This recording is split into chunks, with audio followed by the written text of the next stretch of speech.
Today we'll start RDBMS important questions. ठीक है. So first unit का question है पहला. Explain the advantages of database management system over file-based system. File based system और database management system क्या है, पहले वो चीज़ को समझ जाओ, आंसर आपको समझने में आसानी हो जाती है. फाइल बेस्ड सिस्टम में क्या होता था, जैसा कि एक मैनुअल सिस्टम ले लिया अपन, जैसा एक ऑफिस में एक क्लाइंट की या फिर एक स्कूल में एक स्टूडेंट की एक फ़ाइल बना के अपन मेंटेन कर रहे हैं. अगर आपके स्कूल में 1000 स्टूडेंट्स है तो 1000 फाइलें हो जाते. ठीक है, तो उसके अंदर क्या हो जाता बोले तो अपने को एक तो जो है जगह बहुत जाती, स्पेस का सबसे बड़ा इशू रहता. दूसरा आपको ऑर्गेनाइज नहीं रहता, कोई भी चीज़ तरतीब में नहीं रहती. एक ढूंढना रहा कोई तो आपको पूरे फाइल्स चेक करना पड़ता, कई अलग अलग मसले होते हैं. इवन आप कंप्यूटर सिस्टम में भी वर्ड एक्सेल में कोई फाइल सेव करते हैं तो उसमें भी क्या होता, अपने को जो है कोई एक फ़ाइल ढूंढने के लिए बाज़ वक़्त बहुत टाइम लग जाता और हर फाइल अपना एक अलग स्पेस लेती है उसमें. जबकि डिटेल्स बहुत बेसिक रहते हैं उसके अंदर, खाली अपने को नेम वगैरह थोड़े बहुत डिटेल्स लेना रहता टेक्स्ट के, लेकिन हर फाइल MBs में चली जाती है उसमें. तो ये एक प्रॉब्लम था. तो उसमें डेटाबेस मैनेजमेंट सिस्टम निकाला जिसमें अपन जो है डेटाबेस एक मेंटेन करते हैं, उसके अंदर डेटा जाता, बहुत ही मामूली सी स्पेस लेता हूँ. एक डेटा जो है ना, आपको अगर कोई एक्सेल में 100 KB ले रहा तो इसमें 1 KB भी नहीं लेता उसमें. उस हिसाब से उसको डेटाबेस में मेंटेन करते हैं. ठीक है, डेटाबेस ऐसा आप नाम सुने होंगे, SQL है और ओरेकल है. ठीक है, SQL माइक्रोसॉफ्ट का है, ओरेकल कंपनी का है, सन माइक्रोसिस्टम्स का, और ऐसे जो है आपको और भी कई डेटाबेस मिलेंगे. तो फ़ायदे क्या क्या है डेटाबेस मैनेजमेंट सिस्टम यूज़ करने के बनिस्बत अपन पुराना जो ट्रेडिशनल अपना फाइल सिस्टम है उसको यूज़ करने पे. सबसे पहला है प्रोग्राम डेटा इंडिपेंडेंस. पहला एडवांटेज है the program data independence can be defined as the separation of meta data description from application program. The database approach strongly provides access to data description by storing it at a central location called a repository. तो आपको data जो है आपका जो भी है आपके software से अलग जो है आप डेटा मेंटेन कर सकते हैं. एक डेटाबेस है, एग्जांपल है आपका कॉलेज का या यूनिवर्सिटी का डेटा.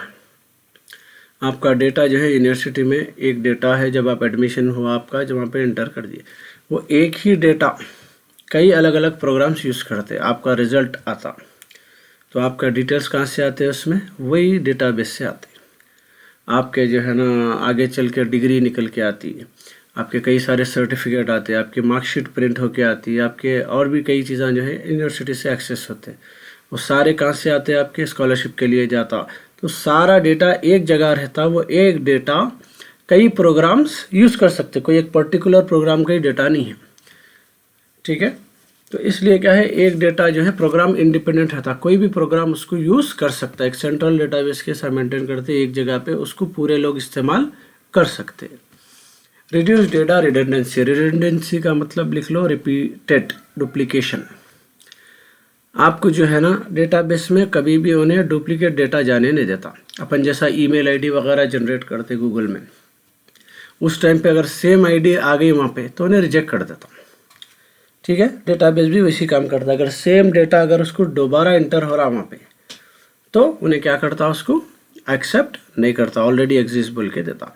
तो एडवांटेज दूसरा ये है कि आपको repeated data duplication of data के चांसेस नहीं रहते. Improve data consistency. डेटा में डेटाबेस में क्या करता, इसमें जो है आपको फील्ड्स आते. अगर डेट ऑफ बर्थ फील्ड है तो उसमें डेट ऑफ बर्थ ही जाना. अगर आपकी जो है एज की फील्ड है तो उसमें नंबर ही एक्सेप्ट करता हूँ. अगर नाम की फील्ड है तो उसमें अल्फ़ाबेट्स ही और एक्सेप्ट करता. तो इससे क्या होता है डेटा का आपका प्रॉपर कंसिस्टेंसी रहती. डेटा में जो है ना आपको यूज़र हो सकता है गलती से कुछ गड़बड़ में जो है ना डेट की जगह कुछ और लिख दे रहा, नाम की जगह कुछ और लिख दे रहा, तो इन्हें एक्सेप्ट नहीं करता, स्टोर नहीं करता, जिसकी वजह से आपकी कंसिस्टेंसी जो है डेटा की मेंटेन कर सकते हैं आप. ओके, नेक्स्ट है इम्प्रूव डेटा शेयरिंग. जैसा मैं बोला आपको, एक बार डेटाबेस में स्टोर कर दिए, वो डेटा आप कहीं पर भी शेयर कर सकते हैं, किसके भी साथ शेयर कर सकते हैं। यूनिवर्सिटी का एग्जांपल आपको पहले से दे दिया। एक डेटाबेस आप कहीं भी कितने भी एप्लीकेशंस के साथ कितने भी लोग के साथ शेयर कर सकते हैं। एनफोर्समेंट ऑफ स्टैंडर्ड्स, जैसा मैं बोला आपको, आप स्टैंडर्ड मेंटेन कर सकते हैं इसके अंदर। जैसा मैं बोला आपको, फील्ड जब डिफाइन कर रहे हैं आप, तो भाई मेरे को ये फील्ड में अल्फ़ाबेट स्विच होना, ये फील्ड में मेरे को जो है 8 कैरेक्टर से ज़्यादा साइज नहीं होना, ठीक है, एंड सो ऑन। ये पूरे स्टैंडर्ड्स जब आप सेटअप कर दिए तो आपकी क्वालिटी डेटा निकल के आता। आपको एक में भी कुछ भी ऊपर नीचे होने का चांस नहीं रहता। यही पॉइंट क्वालिटी पे भी आता। तो quality of data is important aspect in database approach. तो इसके अंदर क्या है अपने को, पोर क्वालिटी डेटा ऑफ इफेक्ट्स हर चीज़ को। अगर आपका डेटा प्रॉपर नहीं होगा तो आप डिसीजन प्रॉपर नहीं ले सकते। जैसा कि अगर मार्क्स में आपका प्रॉपर जो है एंट्री नहीं हुई तो सीधा सीधा रिजल्ट पे असर हो जाता उसका, ठीक है। तो बैंक से अगर बैंक्स डेटा मेंटेन नहीं करे, एक नंबर भी अगर इनका प्रॉपर नहीं हुआ, कुछ भी गलती हो गई, आगे पीछे हो गया, तो क्या हो जाता वहाँ पे पूरे का पूरा जो है अकाउंट पे इफेक्ट पड़ता, ठीक है। बस काफ़ी है 6 पॉइंट्स इसके।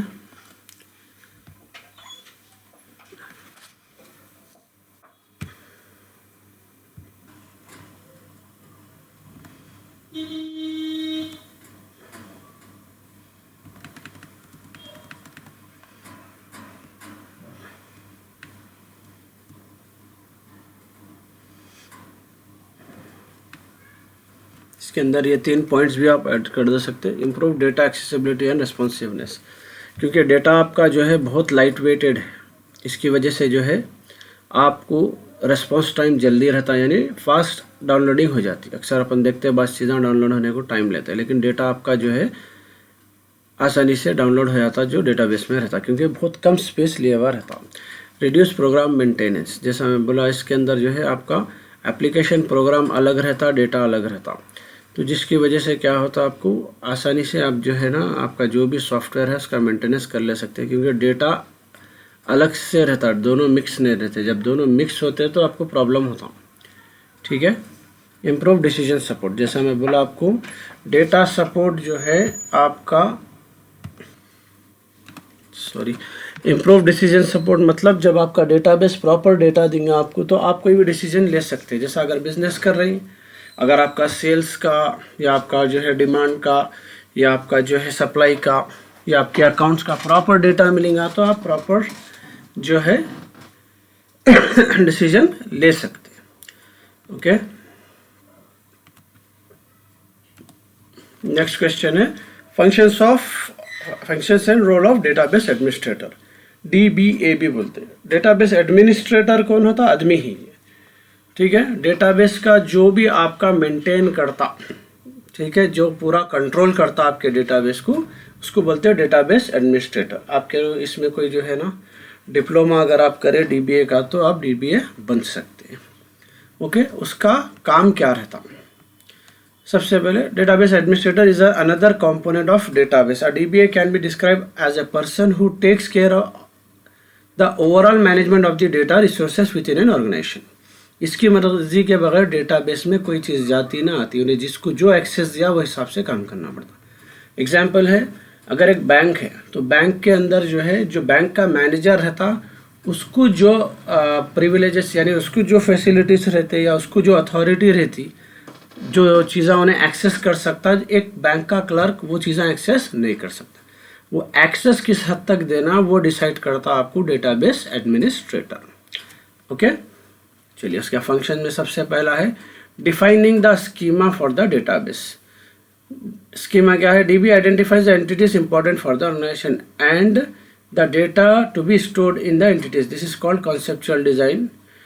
The DBA executes conceptual DDL statements to design conceptual schema। तो इसके अंदर क्या है, अपने को किस बेस पे अपने को डेटाबेस डिज़ाइन करना, क्या क्या कंपनी का रिक्वायरमेंट है, वो हिसाब से इन्हें क्या डिज़ाइन करना वो इसकी जिम्मेदारी।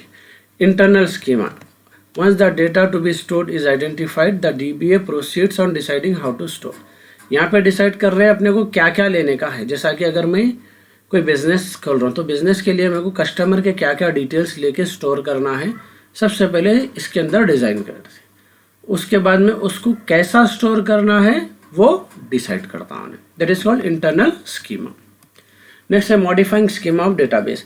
अगर आप उसमें कुछ चेंजेस की ज़रूरत पड़ी तो फिर उसके अंदर उन्हें चेंजेस करते रहता, क्योंकि कंप्यूटर की कोई भी चीज़ रहने दो, प्रोग्रामिंग, डेटाबेस एडमिनिस्ट्रेशन वगैरह, उसमें चेंजेस हमेशा आते रहते, चाहे वो कंप्लीट भी हो गया उसके बाद भी उसके अंदर चेंजेस आते रहते हैं। यूजुअली आप उसको बग्स के नाम से जानते हैं बस सीधा, ठीक है। अपडेट्स आते रहते हैं, आप और करें कभी भी आपके सॉफ्टवेयर के फ़ोन के अपडेट्स कहीं को आते, क्योंकि उसके अंदर जब लोग पूरी टेस्टिंग भी कर लिए तो कुछ ना कुछ इशू निकलने का चांस रहता, या तो कुछ ना कुछ एडवांसमेंट होता, इसलिए वो लोग क्या करते हैं, अपडेटेड वर्जन्स आपको रिलीज करते रहते हैं। ऑथराइजिंग द यूज़र, जो आपको समझाया था बैंक का एग्जाम्पल देके, यूज़र्स को किसको कितना अथॉरिटी देने का है इसके अंदर, उसके लेवल्स डिसाइड करना वो जिम्मेदारी रहती डीबीए की। अगर उन्हें छोटे लेवल का एम्प्लॉय है और उन्हें मार्केटिंग का एम्प्लॉय है तो उसको मार्केटिंग का डेटा खाली अवेलेबल होता, उन्हें अकाउंट्स का है तो उसको अकाउंट्स का डेटा अवेलेबल होता, मार्केटिंग वाले को अकाउंट्स का नहीं मिलता, अकाउंट्स वाले को मार्केटिंग का नहीं मिलता। अगर उन्हें कंपनी का ओनर है तो उसको सारा डेटा एक्सेस मिलता उसको। तो वो सारे चीज़ें डिटेल्स जो है वो अलाउड करना वो इस जो है ना डीबीए की जिम्मेदारी में रहता। नेक्स्ट पॉइंट है communicating with users. DBA communicates with users to ensure that data is readily available to the user and define desired external schemas using external DDL। तो DBA क्या करता, यूजर्स जो भी यूज़ करने वाले हैं उनको चेक करता कि उनको क्या क्या चीज़ों की ज़रूरत है, यानी कि डेटाबेस बन गया, सब हो गया, उन्होंने कौन सा डेटा यूज़ करना चाह रहे हैं, उनको अवेलेबल है या नहीं है तो वो कैसा ला सकते हैं वो उन्हें समझाता।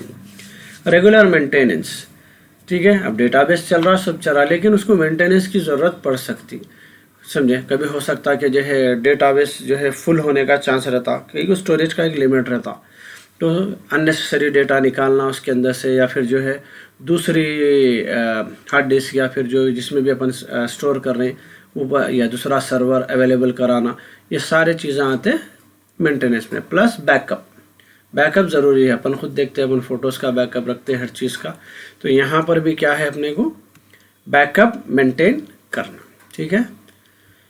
इसका और आंसर जो है थोड़ा है डेफिनेशंस वगैरह, उसमें से आप रोल ऑफ डीबीए में पढ़ ले सकते हैं।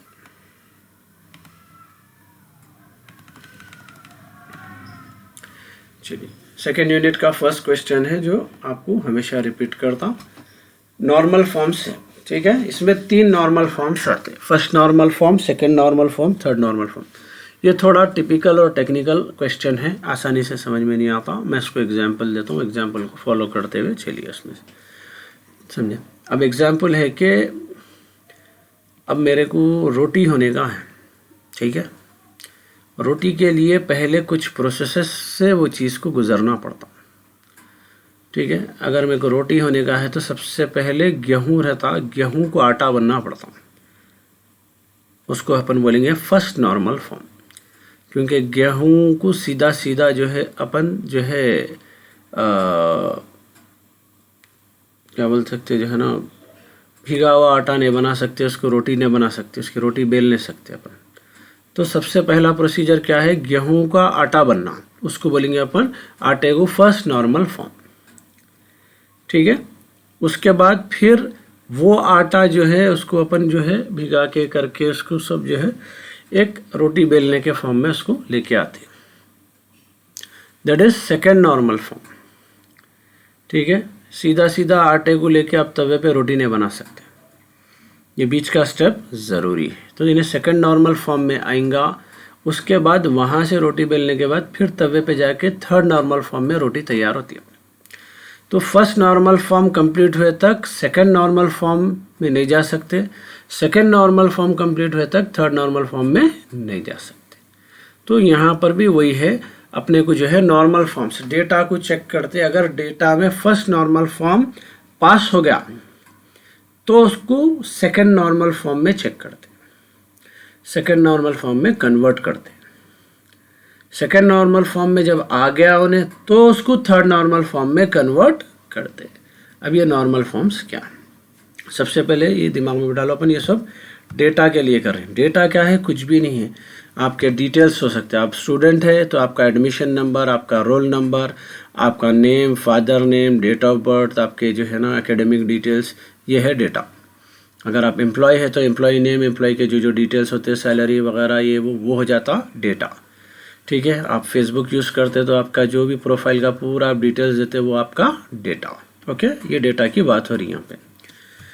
चलिए, सबसे पहले फर्स्ट नॉर्मल फॉर्म में इन्हें डेटा आ गया, ये कब बोल सकते? A relation schema is said to be in first normal form if the attribute values in the relations are atomic, that is there should be no repeated combination values। जैसा मैं आपको बोला कि डेटाबेस में कभी भी रिपीटेड डेटा नहीं जा सकता। ठीक है, अब मेरे बैंक में देखते हैं आपको कई अलग अलग क्लर्क्स हैं, अगर सेम अकाउंट में एक जना एंट्री करा, उसी टाइम पे सेम अकाउंट में दूसरा जना एंट्री कर दिया, तो यहाँ पे अकाउंट्स का इशू हो सकता। ठीक है, तो प्रॉब्लम हो जाता। या फिर एग्जांपल है कि ओयू का समझो, आपके मार्क्स एक बंदा एक जगह से एंटर करा, दूसरा बंदा दूसरी जगह से जो है गलत रोल नंबर मार दिया, दूसरे का मारने का आपका मार दिया उन्हें, वहाँ से एंटर कर दिया। अगर वो दोनों भी चीज़ें आपका डेटाबेस एक्सेप्ट कर लिया तो प्रॉब्लम हो जाता, क्योंकि ज़रूरी नहीं है आपको करेक्ट मार्क्स मिले या आपका करेक्ट रिजल्ट आए, कई इश्यूज आते हैं उसमें। तो सबसे पहले ये चीज़ को अवॉइड करना, क्योंकि अगर आप एक जना एंटर कर दिया डेटा, दूसरा अगर सिमिलर उस पर एंटर कर रहा तो उन्हें एक्सेप्ट उसको नहीं करना। तो फर्स्ट थिंग क्या है, डेटा आपका फर्स्ट नॉर्मल फॉर्म में है जब बोलते जब आपके पास कोई रिपीटेड वैल्यू नहीं रहना। आई बात समझ में? क्लियरली क्या दीजिए उन्हें, no repeated combination of values, उसमें कोई रिपीटेड कॉम्बिनेशन ऑफ वैल्यूज नहीं रहना। एग्जाम्पल देख रहे हैं, एम्प्लॉय नंबर 100 है, एम्प्लॉय नंबर 101 है, एम्प्लॉय नंबर 102 है, तो ये सेपरेट नंबर से। ठीक है, और एक एम्प्लॉय नंबर 101 की एंट्री इन्हें एक्सेप्ट नहीं करता। ठीक है, तो यहाँ पे convert a relation table to first normal data को जो है अपन फर्स्ट नॉर्मल फॉर्म में कैसा कन्वर्ट करेंगे, remove the repeating groups by eliminating null values. तो इसके अंदर क्या कर रहे हैं, ये जो खाली वैल्यूज है इसको भी रिपीट, इसको भी निकाल देना, निकाल के प्रॉपर जिसका डेटा है उसी के नाम से एंटर करना, क्योंकि यहाँ क्या हो जा रहा है, ये नल वैल्यूज रिपीट हो रही हैं। ये नल वैल्यूज रिपीट, नल का मतलब होता खाली, खाली डब्बे रिपीट हो रहे हैं, यहाँ पे इश्यू होता। तो कौन सा डेटा किसका है उसी को, तो कोई भी रिपीटेड चीज इसके अंदर नहीं रहना। ठीक है, प्राइमरी की बोलते हैं, प्राइमरी की जैसा मैं बोला आपको 100 है, तो 100 एम्प्लॉय का ये डिटेल्स है, जनवरी फरवरी मार्च। 100 का और एक जनवरी की एंट्री नहीं आती इसके अंदर, 100 वाले की और एक जनवरी की या और एक फरवरी की एंट्री नहीं आती, एक आ गई ना, दूसरी नहीं आती। तो ये 100 जो है इसको प्राइमरी नंबर बोलेंगे। प्राइमरी नंबर एक बार ले लिया उन्हें, तो और एक प्राइमरी नंबर डाले, सेम नंबर डाले तो उन्हें एक्सेप्ट नहीं करता। ठीक है, एग्जाम्पल जैसा आपका रोल नंबर है आपके कॉलेज का, आपकी यूनिवर्सिटी का रोल नंबर है, आपका हॉल टिकट पे आता, वो सिर्फ आपका ही रहता, वो रोल नंबर सिर्फ आपका ही रहता, वो रोल नंबर जो है किसी और का नहीं रहता। वो रोल नंबर इसके बाद ना, इसके बाद के बैच ना इसके पहले के बैच में किसी का रहता, जो रोल नंबर आपका रहता परमानेंटली वो आपका ही रहता। 10 साल 20 साल पहले का भी, उसके बाद का भी अगर रिकॉर्ड देखेंगे तो आपका जो रोल नंबर है, क्योंकि वो एज ए प्राइमरी की सर्वर में सेट कर दिए, कोई और वो नंबर एंटर करेंगे एडमिशन के लिए तो वो नंबर एक्सेप्ट नहीं होता, उसको बोलते हैं प्राइमरी की। ठीक है, यहाँ डेटा है, देखो एग्जाम्पल दे दिया, अगर समझ में आ रहा तो डाल दो या रट के लिख दे सकते। तो यहाँ पे जो खाली ब्लैंक स्पेसेस को उन्हें निकाल दे के 100 को उन्हें ABC है, तो जहाँ भी 100 आएगा वो पूरा ABC का डेटा रहेगा। तो वहाँ पे जो ये 101 है, ये नेक्स्ट कॉलम भी उसका ही है, ये उसके डिटेल्स है, इसका जनवरी का सेल्स इतना हुआ, फरवरी का सेल्स इतना हुआ, मार्च का सेल्स इतना, एंड सो ऑन। तो ये है फर्स्ट नॉर्मल फॉर्म। उसके बाद सेकंड है, जब उन्हें फर्स्ट नॉर्मल फॉर्म में आ गया तभी उन्हें सेकंड नॉर्मल फॉर्म में कन्वर्ट होके जाता डेटा, जैसा आपको मैं आटे और रोटी का एग्जांपल दिया था। और सेकंड नॉर्मल फॉर्म की कंडीशंस क्या क्या है, सबसे पहले a relation is said to be in second normal form if the following two conditions are satisfied। Second normal form में रहने के लिए सबसे पहले a relation must be in first normal form, duplicacy उसके अंदर से ख़त्म हो जाना, डुप्लीकेट डेटा चले जाना, खाली सिंगल डेटा जिसका है उसके साथ ही रहना, कोई डुप्लीकेट वैल्यू इसके अंदर नहीं रहना। जब उन्हें फर्स्ट नॉर्मल फॉर्म में आ गया, उसके बाद नॉन की attribute must be fully functional dependent on primary की, इसमें क्या है, जो भी एट्रीब्यूट है, एट्रीब्यूट किसको बोलेंगे अपन, ये जितने कॉलम्स दिख रहे हैं ये पूरे एट्रीब्यूट्स है। मंथ एक एट्रीब्यूट है, नेम एक एट्रीब्यूट है, ये एम्प्लॉय नंबर एक एट्रीब्यूट है, सेल्स एक एट्रीब्यूट है, बैंक नंबर एक एट्रीब्यूट है, बैंक नेम, ये जितने कॉलम्स दिखेंगे अपने को टाइप ऑफ डेटा ले रहे हैं, ये पूरों को बोलते हैं एट्रीब्यूट। ये सारा क्या है, एट्रीब्यूट है। तो नॉन की attribute must be fully functional, depend on primary की। तो ये सारे जितना भी डिटेल्स है ये पूरे ये नंबर के ऊपर डिपेंड है। 100 का डेटा है, 100 का जनवरी फरवरी मार्च का डेटा है, उसका ये सेल्स है, उसका ये बैंक नंबर है, उसका ये बैंक नेम है, इसके ऊपर डिपेंड है। अगर मैं ये तीनों नंबर ऐसे निकाल दिया तो मेरे को ये नहीं मालूम होता ये डिटेल्स है किसकी। ठीक है। सिमिलरली आपका रोल नंबर आपकी प्राइमरी की है, समझाया था हमें। आपका रोल नंबर के हिसाब से आपका नाम, आपके बाकी डिटेल्स और आपके मार्क्स आपकी मार्कशीट में आते। अगर मैं रोल नंबर हटा लूँगा तो उन्हें क्या ढूंढ के लाता, किसका ढूंढ के लाता, नहीं ला सकता। अपना आधार कार्ड नंबर है, आधार कार्ड नंबर अपना प्राइमरी की होता गवर्नमेंट के पास, उससे अपने सारे डिटेल्स आ जाते। कहीं भी जाओ आधार नंबर पूछते अपने को, क्योंकि जब आप नंबर टाइप करेंगे तो वो नंबर आपके अलावा वर्ल्ड में किसका भी नहीं रहता, तो वो आपकी प्राइमरी की हो गई, उसके सारे डिटेल्स आपके कनेक्टेड रहते हैं। तो आपके डिटेल्स कई जगह अलग अलग, बैंक में अलग है, पासपोर्ट के अलग है, आपके ड्राइविंग लाइसेंस के अलग है, आपके कारों के बाइकों के रजिस्ट्रेशन में अलग है, ज़मीन के रजिस्ट्रेशन में अलग है। आप गवर्नमेंट के सिस्टम में खाली आपका आधार कार्ड नंबर दे दो, उन्हें सारे सर्वर से ये आधार कार्ड का नंबर पूरा डिटेल्स निकाल के ला लेते, तो उसको बोलते हैं प्राइमरी की। तो उसको उस ऑर्डर में सेट करना, प्राइमरी की से सारे एंटिटीज को जोड़ना, that is in second normal form. Okay, अब जो एग्जाम्पल में आधार कार्ड का दिया वो आप एग्जाम्पल पूरा इसके अंदर डाल सकते हैं। ठीक है, काफी है। इसके बाद आता आपको third normal form. Third normal form में क्या है, सबसे पहले कंडीशन क्या है, जैसा मैं बोला, जब तक उन्हें आटे से जो है पेड़ा नहीं बना उन्हें, ठीक है, रोटी नहीं बेले गई, जब तक रोटी बन नहीं सकती। डायरेक्टली आप जो है ना ड्राई आटे से आप रोटी नहीं बना सकते। इसका मतलब जब तक उन्हें सेकंड नॉर्मल फॉर्म में कंप्लीट नहीं हुआ, जो अभी देखिए अपन प्राइमरी की को पूरे एट्रीब्यूट्स अटैच नहीं करें, जब तक क्या है इन्हें थर्ड नॉर्मल फॉर्म में कन्वर्ट नहीं कर सकते। तो a relation set to be in the third normal form if the following two conditions are satisfied. दो चीज़ें उसमें सेटिस्फाई हुए तो थर्ड नॉर्मल फॉर्म में जाता। सबसे पहला a relation must be in second normal form. ठीक है, सेकंड नॉर्मल फॉर्म के टाइम पे क्या बोले थे, a relation must be in first normal form. तो यहाँ पे बोलेंगे a relation must be in second normal form, यानी ऊपर का स्टेज कंप्लीट हो जाना पेड़ा बनने का अपना, जब जाके थर्ड नॉर्मल फॉर्म में उसका प्रोसेस शुरू होता। A relation must not have any transitive dependencies. ठीक है, ट्रांजिटिव डिपेंडेंसीज का मतलब क्या है, इसके ऊपर जो है कोई भी बेकार के डिपेंडेंसीज नहीं रहना। एग्जाम्पल ट्रांजिटिव का बोलता हूँ मैं, ट्रांजिटिव डिपेंडेंसीज बोला। ट्रांजिटिव डिपेंडेंसीज किसको बोलते हैं, अब एग्जाम्पल है कि ए बी के ऊपर डिपेंड है कुछ काम के लिए और बी सी के ऊपर डिपेंड है कुछ काम के लिए।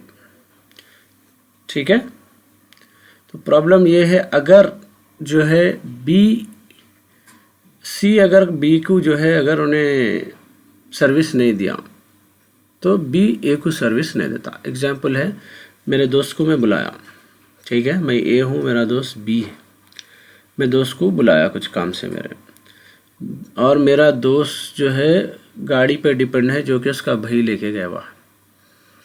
अगर उसका भाई उसको गाड़ी नहीं दिया तो फिर बी मेरे पास नहीं पहुँच सकता। तो मैं इनडायरेक्टली सी के ऊपर डिपेंड हूँ, मेरा काम इनडायरेक्टली किसके ऊपर डिपेंड होगा इस वक्त, सी के ऊपर, क्योंकि अगर सी आएगा बी को गाड़ी देगा तो बी मेरे तक पहुँच के मेरा काम करेगा। तो मैं डायरेक्टली डिपेंडेंट नहीं हूँ उसके ऊपर, इनडायरेक्टली डिपेंडेंट हूँ, that is called transitive dependencies. आई बात समझ में। तो ऐसे चीज़ें निकाल देना, उससे क्या होता, काम रुक जाता। ठीक है, उससे काम रुक जाता। फॉर एग्जांपल आपके पूरे मार्क्स से अलग अलग सर्वर में अलग अलग सब्जेक्ट्स के मार्क्स स्टोर कर दिए। अब आप यहाँ से जो है रोल नंबर टाइप करें ओयू में, ओयू की साइट पे, मार्क्स आपके रिजल्ट के लिए टाइप करे तो उन्हें गया जाके जो है पूरे उसको सपोज के 5 सब्जेक्ट के मार्क्स 5 सर्वर से आ गए, 6वें सब्जेक्ट के मार्क्स 6वां सर्वर नहीं दे रहा, रिलीज़ नहीं कर रहा, तो आपके कोई भी मार्क्स आप तक नहीं पहुंच सकते, क्योंकि पूरे मार्क्स जब आप रिक्वेस्ट डालें मेरे को पूरे 6 सब्जेक्ट के मार्क्स बताना आपका रिजल्ट, तो आपका जो सर्वर रहेगा वो क्या उन्हें पूरे ट्राई करेंगे अलग अलग सर्वर से मार्क्स लाने का। एक भी सर्वर अगर मार्क्स रोक दिया आपके तो आपका जो है रिजल्ट आपको अवेलेबल नहीं होता। इसको बोलते हैं ट्रांजिटिव, क्योंकि आप डिपेंड है सर्वर पे, उसके सर्वर डिपेंड है इंडिविजुअल जो मार्क्स के सर्वर है उनके ऊपर, तो this is called transitive dependency. तो डेटाबेस के अंदर ट्रांजिटिव डिपेंडेंसीज नहीं रहना, जब जाके आपका database proper third normal form में आता। ओके, उसके कुछ स्टेप्स है, इसको रट लो।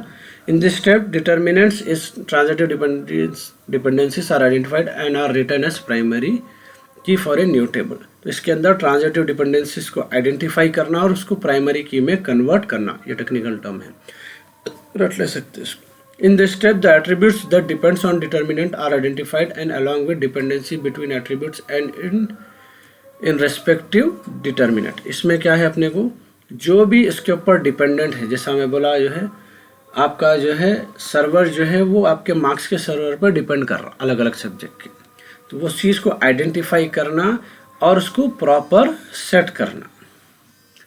ठीक है, ये स्टेप्स है, जितना याद हो सक रहा याद कर लो, बस एग्जांपल्स दे के उसको जितना आप एलाबोरेट करके लिख सकते लिख दो उसको।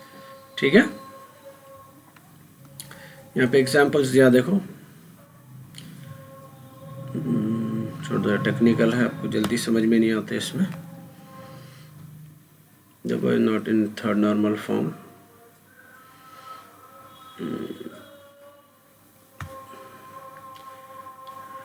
नेक्स्ट, चलिए नेक्स्ट है आपका थर्ड यूनिट। थर्ड यूनिट के अंदर आपको DDL कमांड्स है, डेटा डेफिनेशन लैंग्वेज, ठीक है, और DML कमांड्स है। इसके बाद वाला आंसर है, ये दो मेन है, DDL और DML, ये दो को पढ़ लो अच्छे से। DDL कमांड्स क्या है, आपका जो SQL है, आपका SQL क्या है, मैं बोला माइक्रोसॉफ्ट का एक सॉफ्टवेयर है, एक डेटाबेस सॉफ्टवेयर है, ठीक है, डेटाबेस मेंटेनेंस सॉफ्टवेयर है। आपके जो भी डेटा रहता आप उसके अंदर जो है कमांड्स के थ्रू स्टोर करना पड़ता, ठीक है। तो वो कमांड्स है, वो ये कमांड्स डेटाबेस एडमिनिस्ट्रेटर यूज़ करता, डेटाबेस डिज़ाइनर यूज़ करता, डेटाबेस में जो भी कंप्यूटर प्रोग्रामर रहता उन्हें यूज़ करता, तो उसको बोलते हैं DDL कमांड्स, ठीक है, डेटा डेफिनेशन लैंग्वेज कमांड। सिर्फ कमांड्स को याद कर लो, मैं एक एक कमांड का मतलब समझाता हूँ, छोटा सा सिंटैक्स है उसका, वो याद करके आप आसानी से लिख ले सकते, ठीक है। चलिए, सारा डेटा जो भी स्टोर होता एक टेबल के फॉर्मेट में होता, एग्जाम्पल जैसा कि एक एक्सेल है, ठीक है।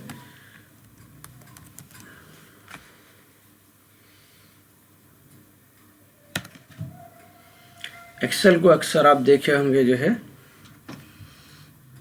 एक्सेल आपका रोज एंड कॉलम्स में जो है डेटा को स्टोर करता, टेबल वही है, वर्चुअली अपने को वैसे काम करता, उन्हें अंदर कैसा स्टोर कर लेता सर्वर में अपने को नहीं मालूम, लेकिन यहाँ पे अपने हिसाब से अपने को जो समझ में आता, डेटा हमेशा रोज एंड कॉलम्स में स्टोर होता। एग्जाम्पल यहाँ पे मैं दे दिया रोल नंबर, ओके, ये मेरा कॉलम है, कॉलम मालूम है ना, ये आपके कॉलम्स हो गए, रोल नंबर है, यहाँ पे नेम दे दिया, यहाँ पे फादर नेम दे दिया मैं, यहाँ पे जो है ना आपका रिजल्ट दे दिया एग्जाम्पल समथिंग, ठीक है। तो आपका डेटा कैसा देगा, यहाँ आपका रोल नंबर जाता, यहाँ आपका नेम जाता, यहाँ आपका फादर नेम जाता और यहाँ आपका रिजल्ट जाता। सिमिलरली एक बार ये एंटिटी क्रिएट होती जिसको अपन कॉलम्स बोलते, ठीक है, उसके बाद यहाँ पे डेटा जाते जाता,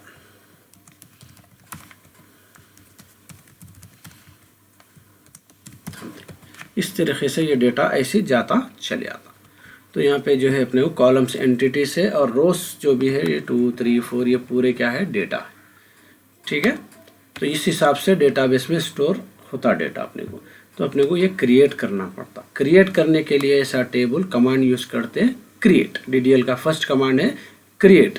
this command is use to create a table, ठीक है, इतना लंबा आपको टेबल का याद करने की ज़रूरत नहीं है। ठीक है, सबसे बेसिक जो है यहाँ पे आपको create table name, create table बोल के कमांड लिख देना और वहाँ पे टेबल नेम डाल देना। उसके बाद एक ब्रैकेट खोलेंगे, कौन सा कॉलम होना, कौन सा डेटा टाइप होना। ठीक है, ये इसकी ज़रूरत नहीं है डिफ़ॉल्ट वगैरह की। उसके बाद में आपको और एक लेने का है उसके अंदर, तो वहाँ पे कॉमा देना। ठीक है, अब आपको ये पूरी चीज़ें मैं लिख के बता रहा हूँ, देखो।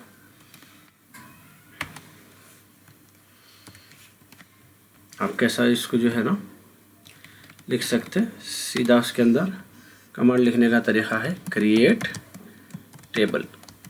ठीक है, एम्प्लॉय नाम से टेबल बना रहा हूँ मैं।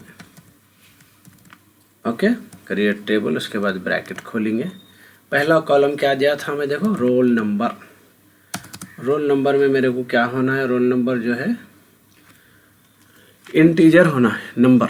ठीक है, डेटा टाइप किसको बोलेंगे, कौन से टाइप का डेटा उसके अंदर जाएगा। ठीक है, वहाँ पे आप जो है नंबर है तो वहाँ पे इंटीजर दे देंगे।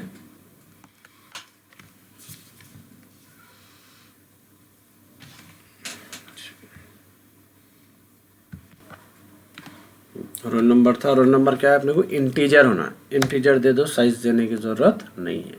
तो रोल नंबर जो भी रहेगा अपना, उसके अंदर सिर्फ उन्हें नंबर स्टोर करता। ठीक है, उसके बाद मेरे को नेम होने का एग्जांपल, तो नेम ले लेंगे, स्पेस दे देंगे। इसमें लेते डेटा टाइप varchar जो है 2 देते इसके अंदर, सॉरी varchar।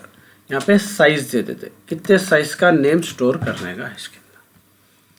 ठीक है, ये आपका टेबल क्रिएशन का सिंटैक्स होगा, इतना काफ़ी है। ठीक है, एग्जांपल में आप डाल दे सकते हैं, create table employ bracket roll number में इंटीजर टाइप का होना है, नेम होना है मेरे को varchar 20 साइज, साइज यानी नेम का साइज मैक्सिमम कितना हो सकता है इसके अंदर दे देना। ये डेटा टाइप्स है varchar और इंट बोले तो खाली नंबर लेता, varchar बोले तो कुछ भी ले लेता, नंबर दो, अल्फ़ाबेट दो, कुछ भी इसके अंदर उन्हें एक्सेप्ट कर लेता। ये है क्वेरी। उसके बाद इसको क्लोज करना, क्लोज करके सेमीकोलन देना। ठीक है, ये हो गई क्रिएट टेबल की क्वेरी। ठीक है, DDL कमांड हो गया आपका क्रिएट टेबल का। उसको यहाँ पे सिंटैक्स में इस तरीके से दे रहा, तो उसका सिंटैक्स कैसा लिखते हैं वो भी बता देता हूँ, आगे आप फोरम में फॉलो कर लेना। सबसे पहले सिंटैक्स लिखते हैं, खुद यहाँ लिखो सिंटैक्स लिख रहे हैं बोल के आप, सेम पर देखो क्रिएट, इसी को कॉपी पेस्ट करके इसको चेंज करके बताता हूँ। ठीक है, सिंटैक्स में क्या करेंगे, यहाँ पे क्या दिया अपन, टेबल नेम, तो यहाँ लिख दो टेबल नेम। ठीक है, यहाँ पे कॉलम बनाना रोल नंबर, उसको लिखो कॉलम नेम। यहाँ क्या दिया, डेटा टाइप दिया ना अपन, डेटा टाइप।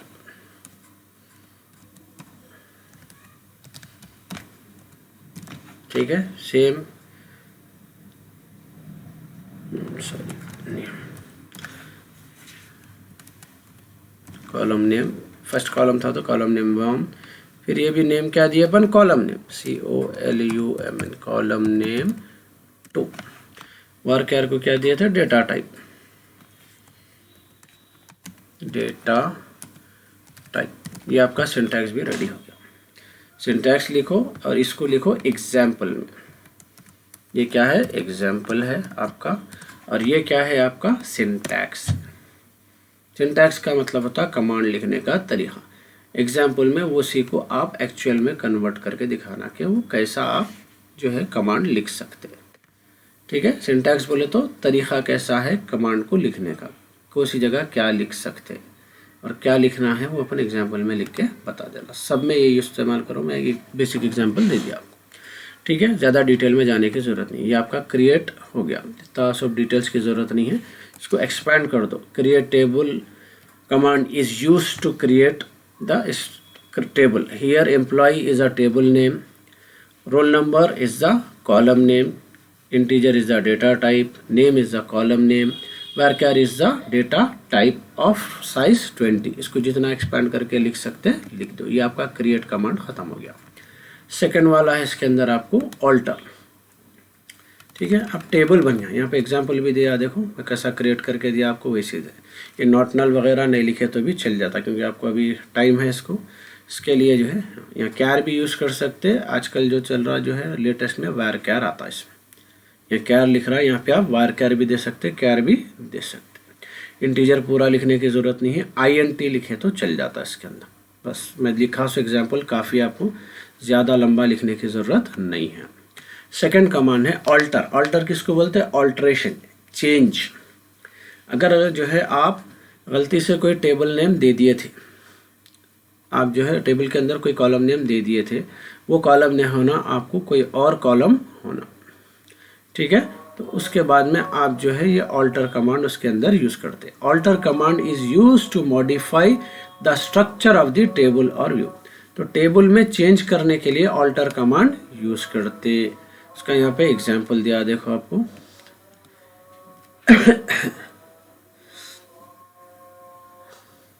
यहाँ पे ऑल्टर टेबल, ये एक एग्जाम्पल वो कर ले सकते हैं आप। चेंज कर रहे हैं, पहले मैं टेबल बना लिया ना एम्प्लॉय, उसको ऑल्टर कर रहा हूँ। देखो ऑल्टर टेबल, एम्प्लॉय को से टेबल में चेंज करना है। उसके बाद अगर उसमें कुछ ऐड करना है तो लिख दो ऐड, नया कॉलम ऐड कर रहा हूँ मैं इसमें, फादर, और उसका वायर कैर 20 दे रहा हूँ मैं, साइज हो गया। ये आपका ऑल्टर कमांड हो गया इसमें, ठीक है। उसके बाद में जो ऑल्टर में क्या है, अपन कोई चीज़ ऐड भी कर सकते हैं, कोई चीज़ ड्रॉप बोले तो डिलीट भी कर सकते हैं। कोई भी चीज़, कुछ भी चेंजेस करना है टेबल के अंदर, ऑल्टर कमांड यूज़ करते हैं अपन। उसके बाद थर्ड है ड्रॉप। ड्रॉप जो है टेबल को डिलीट करना है तो अपन ड्रॉप लिखते हैं। The drop command is used for destroying और डिलीटिंग अ टेबल। टेबल बनाए थे अपन, ये टेबल को जो है अगर डिलीट कर देना है तो मेरे को कमांड लिखना पड़ेगा ड्रॉप टेबल एम्प्लॉय। पूरा डेटा इसमें का क्या हो जाता है मेरा, पूरा टेबल इज डिलीट हो जाता। ओके, नेक्स्ट है आपको डिस्क्राइब, DESC, इसकी उतनी ज़रूरत नहीं है, फिर भी अगर डिस्क्रिप्शन क्या करता, आपके टेबल में आप क्या क्या डिटेल्स लिखे, पूरे चीज़ें इसके अंदर बताता। आप कौन सा कॉलम नेम यूज़ करें, उसका क्या साइज़, ये जो अपन डिटेल्स ऊपर दे रहे ना, ये जो डिटेल्स है ये पूरे अपने को फिर बताता हूँ डिस्क्रिप्शन में, ठीक है। उसके बाद है लास्ट रीनेम। रीनेम आपको सबको मालूम है क्या काम करता। आपको एक टेबल का नाम चेंज करके दूसरा दे देना। अब मैं एम्प्लॉय नाम चेंज करना चाह रहा हूँ, रीनेम टेबल, तो उसका कमांड है मेरे को ये चेंज कर देना, रीनेम टेबल एम्प्लॉय। एम्प्लॉय को मैं कुछ और नाम दे देना चाह रहा हूँ, कस्टमर, हो गया। तो rename command is use to change the table name, या तो रीनेम द टेबल नेम। ये आपके DDL कमांड्स हो गए। उसके बाद है आपके DML commands, data manipulation language. अब क्या है, अब तक अपन जो है इसके कॉलम्स के साथ खेल रहे थे। अब तक क्या कर रहे थे अपन, इसके कॉलम्स में चेंजेस ला रहे थे, ठीक है। ये जो कॉलम्स अपन बनाए थे, ये कॉलम्स में कॉलम निकाल रहे थे, कॉलम ऐड कर रहे थे, ठीक है, ये दे रहे थे। अब ये जो डेटा है, ये डेटा के अंदर क्या क्या चीज़ें करते हैं वो DML कमांड के अंदर से करते हैं, ठीक है। डेटा मैनिपुलेशन कमांड जो है उसके थ्रू अपन डेटा को मैनिपुलेट यानी कि चेंजेस करते या तो एक्सेस करते हैं। DML refers to a language that consists of SQL commands which used to manipulate data in the table। Table के अंदर जो भी आपके रोज थे, अब तक अपन ऊपर DDL कमांड्स में क्या करें, कॉलम्स के साथ में चेंजेस कर रहे थे, ठीक है। इसके अंदर रोज के साथ में चेंजेस करेंगे। सो डेटा मैनिपुलेशन कमांड्स, तो डेटा के अंदर अपने को क्या करना, सबसे पहला है इंसर्ट। इंसर्ट कमांड किस लिए यूज करते हैं, अपन जो रिकॉर्ड्स ऐड कर रहे हैं, मैं एक्सेल में तो मैं डायरेक्ट टाइप कर दिया, एक एक रिकॉर्ड आ जा रहा। ये रिकॉर्ड एंटर करने के लिए डेटाबेस सॉफ्टवेयर में मेरे को कमांड लिखना पड़ता, वो कमांड है इंसर्ट कमांड है, ठीक है। यहाँ दिया देखो, इंसर्ट इनटू एम्प्लॉय, ठीक है। यहाँ मैं लिख के बता रहा हूँ आपको ये कमांड आपको कैसा इम्प्लीमेंट करेंगे। अपन क्या टेबल बनाए थे यहाँ पे, एम्प्लॉय। अगर मेरे को ये एम्प्लॉय के अंदर डेटा एंटर करना है, उसका तरीका है इंसर्ट बोल के कमांड है, ठीक है। इनटू कौन सा टेबल में एम्प्लॉय में करना है, एम्प्लॉय, ठीक है, सबसे पहले क्या था इसके अंदर मेरे को रोल नंबर, ठीक है, सिंटैक्स क्या दिया उसको, चलिए यहाँ पे सबसे पहले रोल नंबर है, कॉलम के नाम ले लेंगे, और क्या है नेम है, ओके, ये दोनों ले लिए। यहाँ पे कॉलम नेम्स किस किस में क्या डेटा डालना है अपने को, सबसे पहले कॉलम नेम्स ले लेंगे, लेने के बाद में फिर अपने को उसके अंदर जो डेटा डालना है स्पेस देके वैल्यूज लिखेंगे, VALUES वैल्यूज। वैल्यूज के अंदर रोल नंबर में को लेना है, एक सिंगल कोटेशन लेंगे, रोल नंबर 1001, कॉमा लगने के बाद सेकंड कॉलम का नंबर आता, फिर एक सिंगल कोटेशन लेंगे, इसके अंदर लिखेंगे नेम, ये क्लोज कर दिए, ये होगा इंसर्ट का। सबसे पहले लिखेंगे इंसर्ट इनटू, ये याद रख लो, इसमें फिर चेंजेस आते रहते हैं आपको, इंसर्ट इनटू ये लिखेंगे, यहाँ पे टेबल का नाम लिखेंगे, यहाँ कॉलम नेम जितने भी कॉलम्स है ये फर्स्ट ब्रैकेट में लिख लेना कॉमा डाल के, उसके बाद ब्रैकेट क्लोज, फिर वैल्यूज लिखना, फिर ब्रैकेट खोल के क्या डेटा है अपना डेटा इसमें एंटर कर देना। इसका भी सिंटैक्स इसी से बना रहा हूँ, देख लो एक बार, ठीक है, सिंटैक्स लिखना रहता सबका, आपको सिंटैक्स सेम लिख रहा हूँ, देखो मैं इसमें चेंज, ये क्या था अपने को टेबल नेम, कमांड्स को कुछ भी नहीं लिखना, बस टेबल नेम, ये क्या था अपना कॉलम नेम, ठीक है 1, ये क्या था कॉलम नेम 2,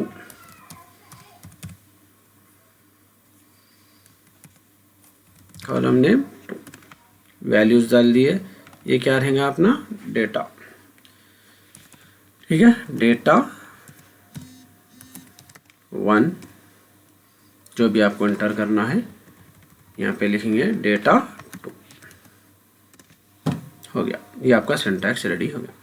इसके बाद और एक रिकॉर्ड एंटर करना है तो सेम एसिड कमांड लिखते हैं अपन, एसिड कमांड के बाद में और एक डेटा एंटर करना चाह रहा हूँ मैं, सेम आता, खाली यहाँ डेटा चेंज होता, 101 का 102, सेकंड रिकॉर्ड जा रहा, यहाँ अब्दुल्ला का यहाँ पे आ गई, जितने भी है रिकॉर्ड्स इसी हिसाब से एक एक करके रिकॉर्ड डेटाबेस के अंदर आप एंटर करते, यहाँ से जाके सेव होता उसके अंदर, ओके, ये है आपका insert command, DML first command, ठीक है। इंसर्ट को इसको जितना आप एक्सपैंड करके लिख सकते हैं लिख दो, जो मैं एग्जांपल दिया काफ़ी, इतना बड़ा डिटेल में जाने की ज़रूरत नहीं है। उसके बाद है सेलेक्ट कमांड, सेलेक्ट बोले तो अपन डेटा स्टोर करें, अब वो डेटा अपने को देखना है, डेटा अपने को देखना है, तो देखने के लिए आपको ये कमांड टाइप करना पड़ता, ठीक है। उसका नेक्स्ट कमांड है आपका सिलेक्ट,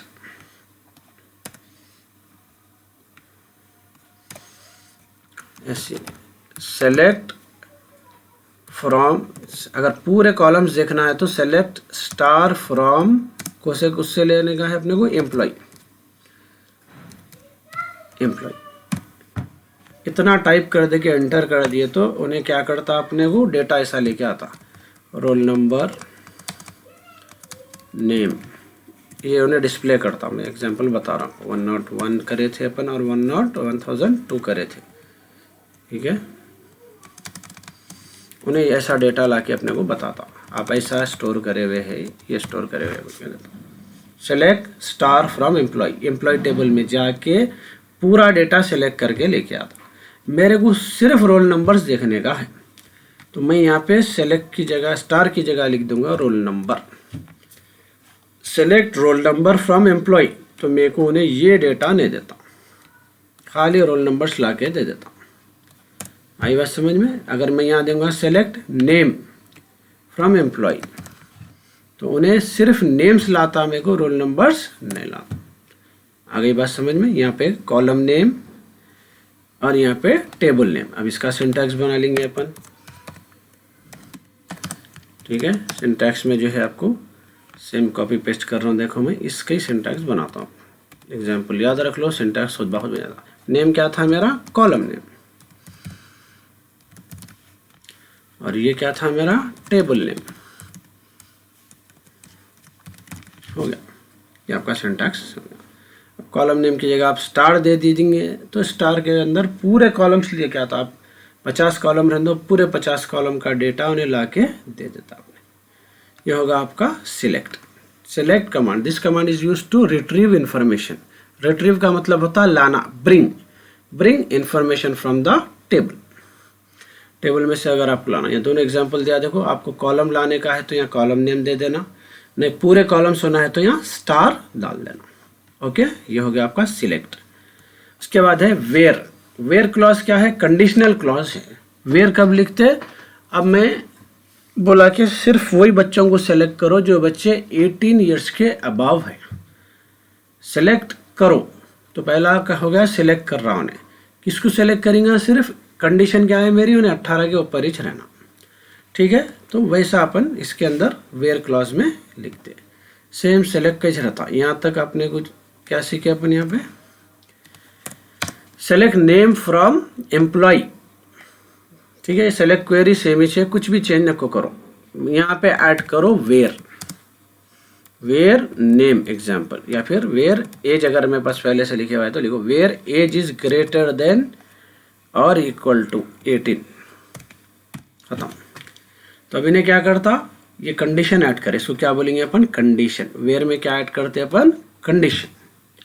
ठीक है, ऐसे लोगों का नाम सेलेक्ट करके लाओ जो 18 साल के ऊपर है। आ गई बात समझ में? इसी तरीके से आपको एग्जैक्ट मैच भी करना है।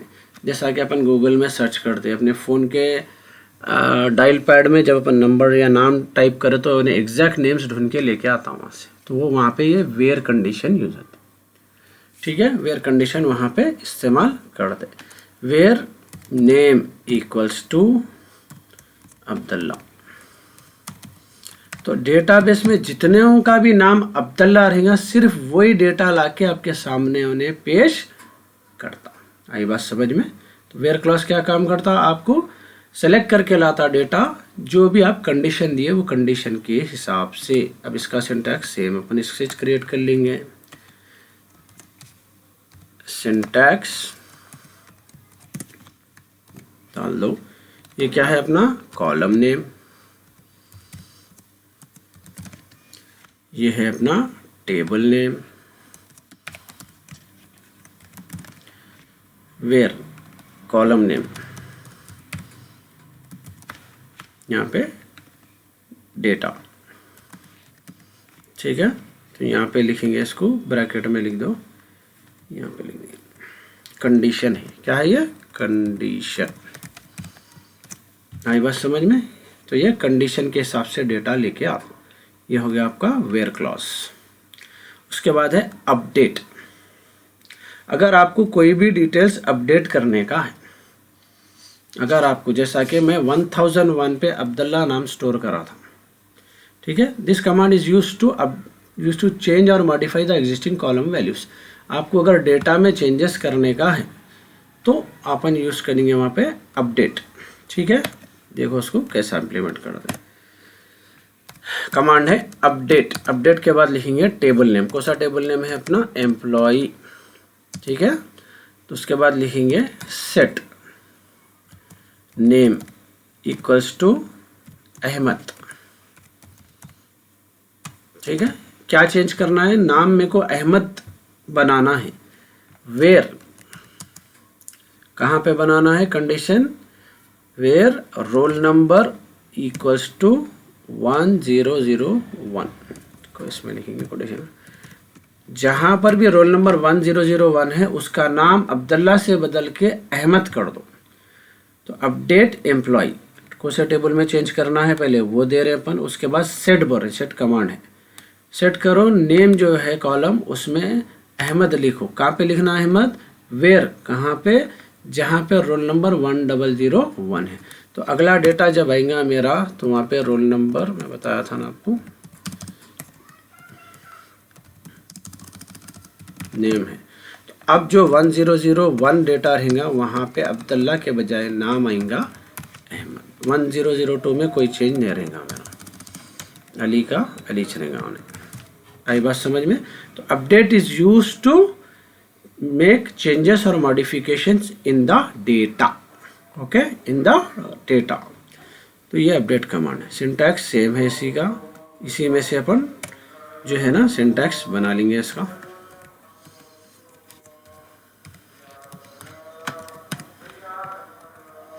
अपडेट यहाँ एम्प्लॉय नेम की जगह टेबल नेम, सब में वही चेंज कर रहा हूँ। देखो भाई सेट कमांड है, कमांड्स को कभी भी चेंज नहीं करना। ये अपना था कॉलम नेम, ये अपना था डेटा, ठीक है, वेयर है, ये अपना कॉलम नेम और ये अपना था डेटा। ये होगा आपका सिंटैक्स, ठीक है। चलिए नेक्स्ट है इसमें डिलीट। सिंपल उसका वर्ड इज बोल रहा कि अगर आपको कोई सा भी रो डिलीट करना है, कोई सा भी डेटा जो है, आपको मैं रोल नंबर 1002 का डेटा डिलीट करना चाह रहा हूँ, तो जब ये कमांड यूज करना, this command is use to delete the existing column, ठीक है, डिलीट उसके लिए। तो उसका लिखेंगे अपन, इसका कमांड इस तरीके से देंगे अपने को, डिलीट फ्रॉम बोल के लिखिए। इन कौन सा टेबल से निकाल रहे हैं अपन, एम्प्लॉय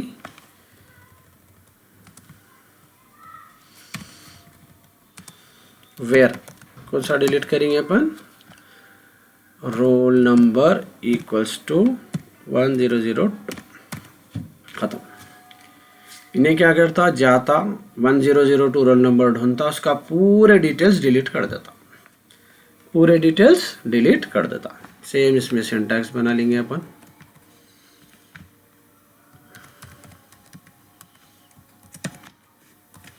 डिलीट फ्रॉम कमांड से, कमांड्स को चेंज नहीं करते अपन, table name where, roll number की जगह क्या है अपना COLUMN, कॉलम नेम, यहाँ है डेटा। कंडीशन, जहाँ पर भी जो है अपने को एम्प्लॉय में रोल नंबर 1002 रहेगा, वहाँ पे उन्हें वो रिकॉर्ड पूरा डिलीट कर देता। ये हो गए आपके DML commands, okay.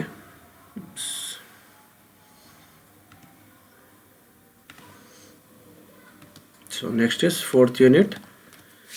What is deadlock? Explain in deadlock prevention techniques. Deadlocks क्या है, ठीक है। deadlocks एक एग्जांपल से समझाता हूँ मैं। deadlock का मतलब क्या होता कि आपको कोई चीज़ होने का है, ठीक है, आपकी ज़रूरत कोई चीज़ है, अगर वो चीज़ आपको लेने का है, ठीक है, कोई और चीज़ आपको छोड़ना पड़ता। एग्जाम्पल डेडलॉक का क्या है, अक्सर देखते अपन ट्रैफिक में गाड़ियाँ फंस जाती, दो तरफ से आते और गाड़ियाँ दोनों तरफ से सामने आमने सामने आके फंस जाते, ठीक है, दोनों एक दूसरे पर डिपेंड हो जाते। अब सामने की जो गाड़ी आपके फंसे हुई है, अगर उन्हें पीछे हटेंगी तो आपकी गाड़ी जा सकती, या आपकी गाड़ी पीछे हटेंगी तो उसकी गाड़ी जा सकती। आपके पीछे भी ट्रैफिक है, उसके पीछे भी ट्रैफिक है, तो अब यहाँ कोई भी सिचुएशन पॉसिबल नहीं है यहाँ पे, तो इसको बोलते हैं डेडलॉक, ठीक है। आप उसके ऊपर डिपेंड हो रहे, उन्हें हटा तो आप जा सकते, उन्हें आपके ऊपर डिपेंड है, आप हटे तो उन्हें जा सकता, या दोनों भी नहीं हट सक रहे, तो दोनों जो है लंबे टाइम के लिए एक जो है ट्रैफिक जैम में फंस जाता। That situation is called deadlock. तो यहाँ पे क्या है डेडलॉक का मतलब, deadlock is a unwanted situation in a database where one transaction is waiting for the another transaction to release a lock, which itself is waiting for another transaction to release a lock before it can proceed with its normal execution. अब इसमें ये जो है ना IT में lock system रहता। Lock system का क्या है बोले तो, सपोज के बैंक से, एक ही बैंक के समझो कि 2 ब्रांचेस से, या फिर समझो कि मेरा अकाउंट है, एक बंदे को मैं जो है चेक दिया अकाउंट में से पैसे निकालने को, और एक बंदे को मेरा ATM दिया मैं, एग्जैक्टली सेम सेकंड्स पे बैंक वाला एम्प्लॉई मेरा अकाउंट खोला वहाँ पे, ठीक है, उन्हें वहाँ इंटर कर रहा कि ये चेक विड्रॉ हो रहा, उसी टाइम पे इन्हें ATM में ये भी डाल दिया, जो है ना ATM कार्ड भी डाल दिया, सेम सेकंड्स पे। अब मसला क्या हो जाता, अब उन्हें जब खोलेगा बैंक वाला, उसके अंदर मेरे अकाउंट में 20,000 रुपये बता रही, अब उसी सेकंड इन्हें भी यहाँ से पैसे निकाल रहा, तो उन्हें हो सकता है इन्हें पूरे 20,000 निकाल लेंगे ATM वाला, फिलहाल उसको 20,000 बता रहा, उन्हें चेक प्रोसेस करे करे तक इधर से इन्हें पैसे निकाल लेता, मगर इसके हिसाब से भी यहाँ पे 20,000 है भी। तो ये सिचुएशन में क्या हो जाता, उन्हें 20,000 का अगर मेरे को चेक विड्रॉ करने दे दिया तो बैंक लॉस में चले जाता हूँ, 20,000 रुपये बाद में माइनस बताता अकाउंट में, मैं तो बोलता हूँ तुम इश्यूज का यू करे जब अकाउंट में पैसे नहीं थे। तो ये सिचुएशन अराइज होती, बल्कि क्या करते हैं, लॉक सिस्टम मेंटेन करते। तो दोनों में से जो भी फर्स्ट मिली सेकेंड्स में क्यों ना हो दो लॉग इन करा, अगर मेरा अकाउंट बैंक वाला पहले खोला या एटीएम में जो कार्ड डाला उन्हें पहले मिली सेकेंड्स में देखते, जो भी आया तो वहाँ पे मेरा अकाउंट को लॉक कर देते। पहले जो भी लॉगिन हुआ उसको लॉक कर देते। लॉक करते दूसरा वाला ट्रांजैक्शन कभी भी नहीं होता उसके मिली सेकेंड के बाद भी अगर कोई ट्रांजैक्शन करना चाह रहा, कोई कुछ करना चाह रहा मेरे अकाउंट में, पूरे वर्ल्ड में कोई भी कुछ भी नहीं कर सकता। तो उसको बोलते हैं लॉक। ठीक है, तो यहाँ क्या हो जाता, बाजू वक्त 3 जने हैं समझो, ए बी सी। तो ए बी सी का क्या है, ए कुछ काम के लिए बी पे डिपेंड करता है। ठीक है, बी जो है अगर वो लॉक रिलीज करा तो ए को उसमें एंट्री करने का रहता। बी जो है अगर वो लॉक रिलीज करा, बी एक प्रोसेस है, ए एक प्रोसेस है, सी एक प्रोसेस है समझो। अगर बी लॉक रिलीज करा जब ए उसमें लॉगिन हो सकता, और सी जो है लॉक रिलीज करा तो बी उसके अंदर लॉगिन होके अपना काम करके जब उन्हें ए का लॉक रिलीज करता, या सी लॉक रिलीज नहीं कर रहा। तो इसकी वजह से तीनों के तीनों काम अटके हुए रहते, जो अक्सर अपन देखते सर्वर जो है हैंग हो जाता, ये रीज़न की वजह से। अपने मोबाइल में एप्लीकेशंस भी होते, एटीएम से हो जाते, ऑनलाइन साइट्स हो जाते, कई चीज़ें होते। तो ये यूजुअली ये वजह से होता। हो रहा क्या यहाँ पे, ए बी पे डिपेंड है, बी सी पे डिपेंड है, सी लॉक रिलीज कर रहा नहीं, जिसकी वजह से बी का प्रोसेस भी लॉक हुआ है। ठीक है, बी जब लॉक खोलेगा, लॉक रिलीज करेगा, सी उसका लॉक रिलीज करा तो बी का लॉक रिलीज होता, तो ए काम कर सकता। तो ये सिचुएशन को बोलते हैं डेडलॉक। तीनों के तीनों फंसे हुए हैं। अब सी की क्या सिचुएशन है वो नहीं मालूम, कहीं को फंसे हुआ है, लेकिन बी सी की वजह से फंसे हुआ है और ए बी की वजह से फंसे हुआ है। This situation is called dead lock. तीनों का काम कुछ नहीं हो रहा, तीनों भी फंसे हुए है। बात समझ में? So deadlock is a unwanted situation in database where one transaction is waiting for another transaction to release a lock, which itself, यानी यहाँ B की बात हो रही, which itself is waiting for another transaction, यानी कि इन्हें C का वेट कर रहा to release a lock before it can proceed with its normal execution। अपना काम करने के लिए उन्हें C के ऊपर डिपेंड है, C लॉक रिलीज नहीं करा, जिसकी वजह से A भी ब्लॉक है, B भी ब्लॉक है। आई बात समझ में? जिसको बोलते हैं डेड लॉक। एग्जाम्पल वही ट्रांजैक्शन का दे दिया जो आपको मैं डिटेल में दिया, आप मेरा एग्जाम्पल पूरा एग्जाम्पल में डिटेल में एक्सप्लेन कर सकते। ठीक है, चलिए। डेडलॉक प्रिवेंशन भी बोला। प्रिवेंशन का मतलब होता इस चीज को अपन रोक कैसा सकते, इसको रोक कैसा सकते। ठीक है, प्रिवेंशन तो आपको मालूम है, परहेज। इससे बचने का क्या है, सबसे पहला प्रोसीजर है इसके अंदर वेट डाई। कुछ टाइम सेट कर देना, जैसा कि सी है, सी कहीं अटके हुआ है प्रोसेस में, तो वहाँ पे पहले से जब अपन प्रोग्रामिंग करते हैं, जब अपन डेटाबेस की प्रोग्रामिंग सॉफ्टवेयर जो भी बनाते हैं, उस टाइम पे ये देख लेना, अगर 10 सेकंड तक कोई ट्रांजैक्शन नहीं हुआ, 10 सेकंड तक अगर लॉक रिलीज नहीं हुआ समझो सी का, ऑटोमेटिक वो प्रोसेस क्या हो जाना, कैंसिल हो जाना। तो ऑटोमेटिक क्या हो जाता है, लॉक रिलीज हो जाता। आई बात समझ में? तो वेट करना 10 सेकंड या 20 सेकंड कुछ भी टाइम सेट कर देना। अगर उतने में नहीं हुआ तो लॉक रिलीज हो जाना। लॉक रिलीज हुए बाद दूसरों के काम शुरू हो जाते, दूसरों के काम स्टार्ट हो जाते। आई बात समझ में? इसका मतलब क्या है, जाओ 10 मिनट इंतजार करो, काम हुआ गुड, नहीं हुआ खाली अली काम कैंसिल, वापस फिर दूसरे काम नहीं रुकते इससे आपके। नहीं, आप जाके किसी के इंतजार में घंटों खड़े हुए हैं तो वो तो काम होगा नहीं, दूसरे काम जो है वो भी काम आपके क्या हो जाते हैं, पेंडिंग पड़ जाते। सिंपल एग्जांपल है इसका। आप जाना कुछ सेकंड्स वहाँ पे जो भी है आपका वेट करे, नहीं हुआ खत्म, वो काम कैंसिल, नेक्स्ट काम पे चले आना। आगे बात समझ में? That process is called wait and die. उसी को यहाँ पे डिटेल में एक्सप्लेन करा, आप ए बी का एग्जाम्पल डाल के एक्सप्लेन कर सकते। एडवांटेजेस और डिसएडवांटेजेस दोनों भी है इसके अंदर। एडवांटेजेस में क्या है, no occurrence of deadlock because lower priority transactions need to wait for higher priority transaction. तो उसमें आप लोअर और हायर सेट कर दे सकते।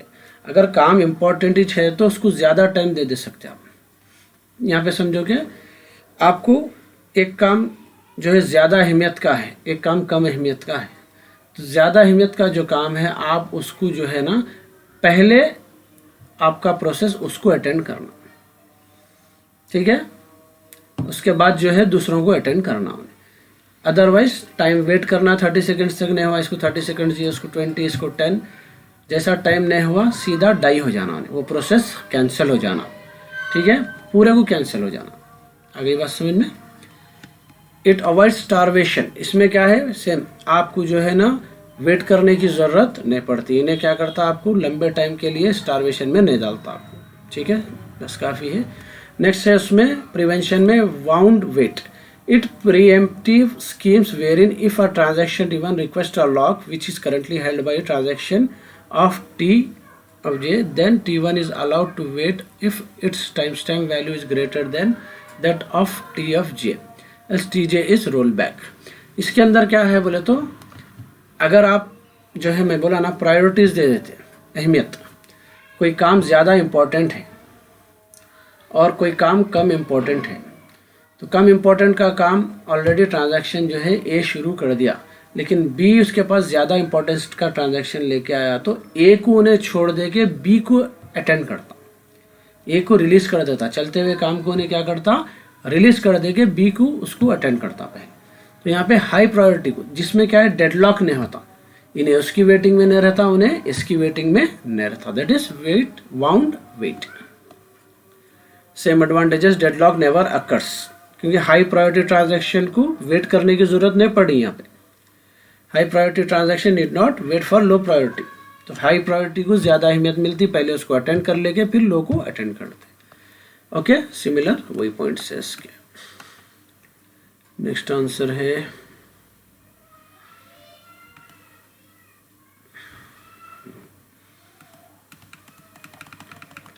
डेटाबेस रिकवरी, ठीक है। Explain database recovery and database security. Database recovery किसको बोलेंगे अपन, डेटाबेस को रिकवर कैसा करते हैं।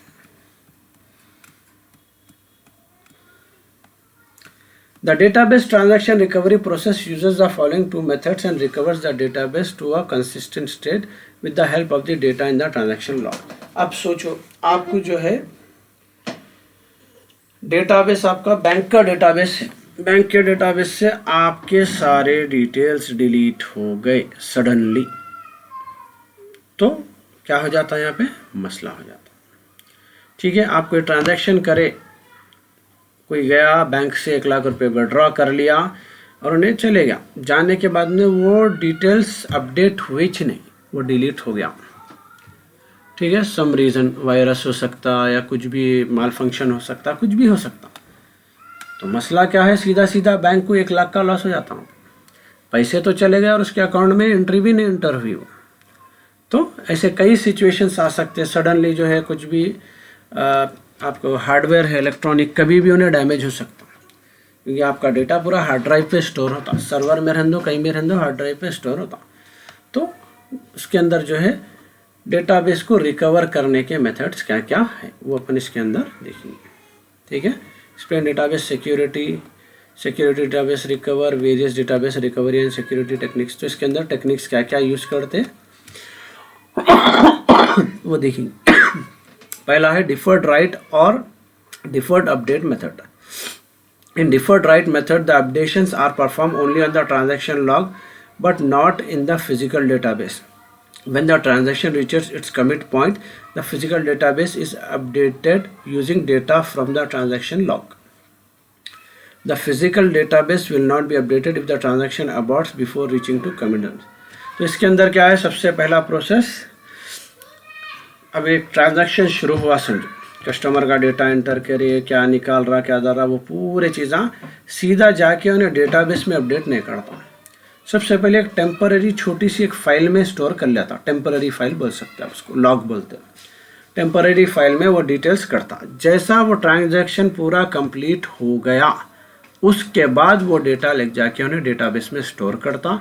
नहीं, बीच में लाइट चले गई, बीच में से सर्वर डाउन हो गया, इंटरनेट चले गया, बीच में अगर कुछ भी हो गया, जो टेम्पररी फाइल रहती उन्हें डिलीट हो जाती बस। आपके डेटाबेस को कुछ भी असर नहीं होता, आधा अधूरा डेटा सर्वर में स्टोर नहीं होता। इसको बोलते हैं डिफर्ड राइट या डिफर्ड अपडेट मेथड। ओके,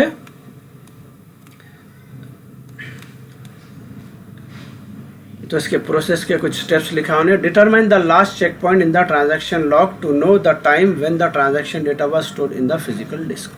उसके अलावा उन्हें वो फाइल में मेंटेन करता लास्ट डेटा को सा स्टोर करा, टाइम के हिसाब से चेक करते रहता, उन्हें कितने सेकंड्स पे कितने मिनट्स पे लास्ट डेटा स्टोर करा, फिर वो चेक करता उन्हें हमेशा। All the transaction that are listed before this check point are not considered because they were already save to disc.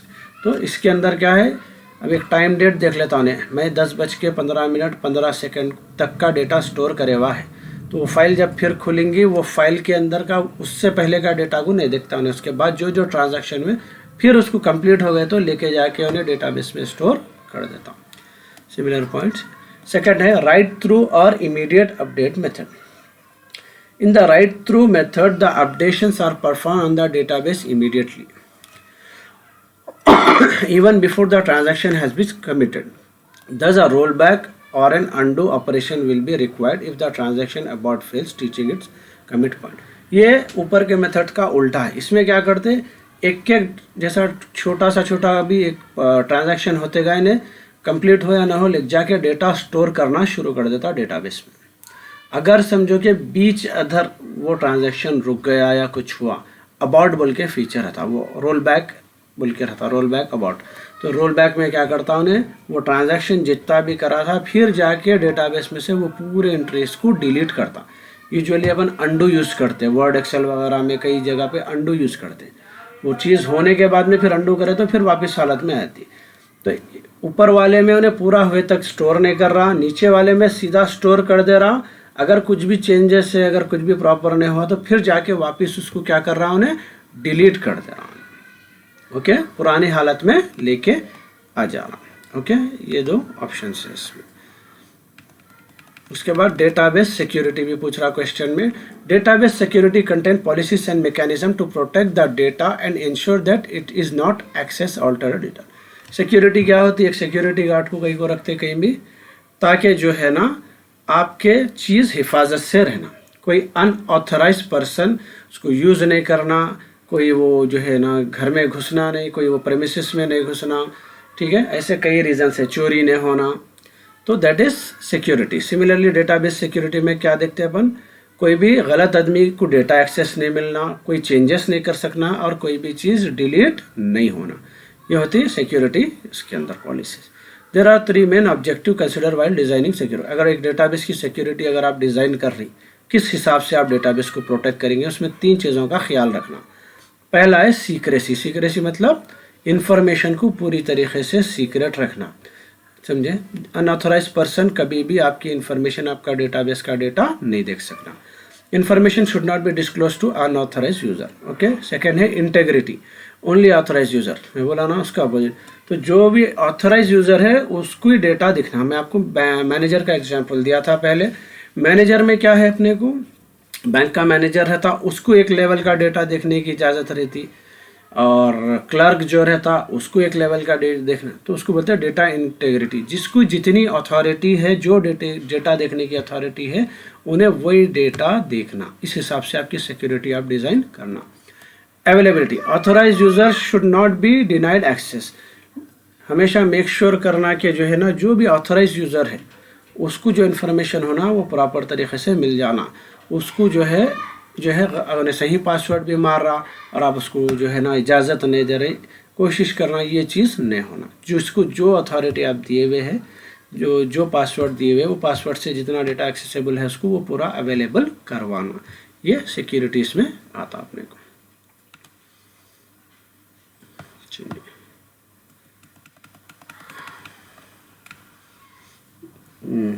Next है आपको फिफ्थ यूनिट है, explain database backup recovery techniques. ठीक है,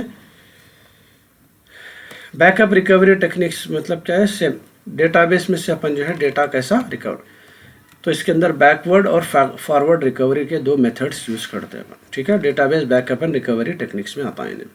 तो सबसे पहला इसके अंदर जो है, in backward recovery mechanism the last committed changes made by transaction to the database are recovered, it does not obtain any data that is uncommitted. तो यहाँ पे क्या है अपने को,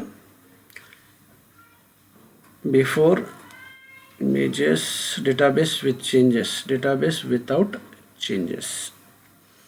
तो इन्हें क्या करता है, जो भी ट्रांजैक्शंस बैकअप की ज़रूरत कब पड़ी ये सोचो। पहले जो है अगर आपका डेटाबेस बीच अदर में जो है आपका सिस्टम क्रैश हो गया, या आपका जो ट्रांजैक्शन कर रहे हैं वो ट्रांजैक्शन पूरी तरीके से नहीं हुआ, जब अपने को डेटाबेस को प्रॉपर हालत में लास्ट ट्रांजैक्शन की हालत में मेंटेन करना रहता, ठीक है।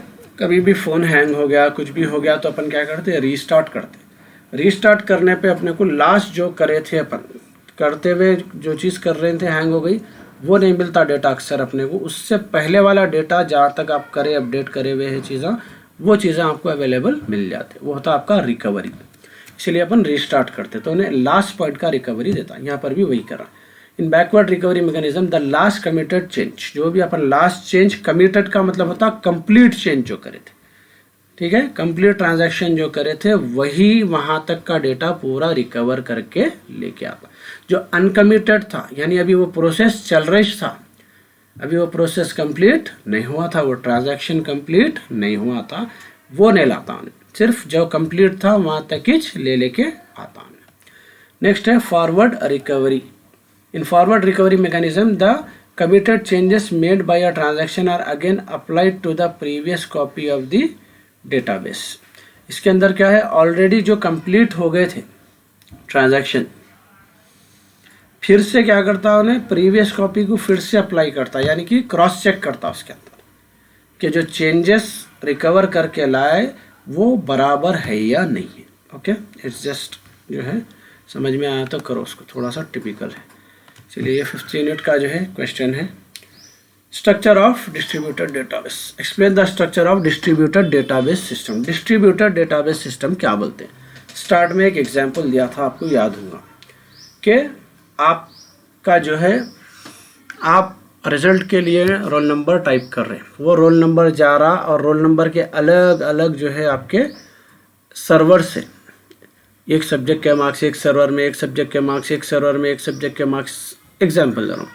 इसको बोलते हैं डिस्ट्रीब्यूटेड डेटाबेस सिस्टम। आपका पूरा डेटा एक सर्वर में नहीं रहता, डिस्ट्रीब्यूट हो जाता, that is called distributed database system.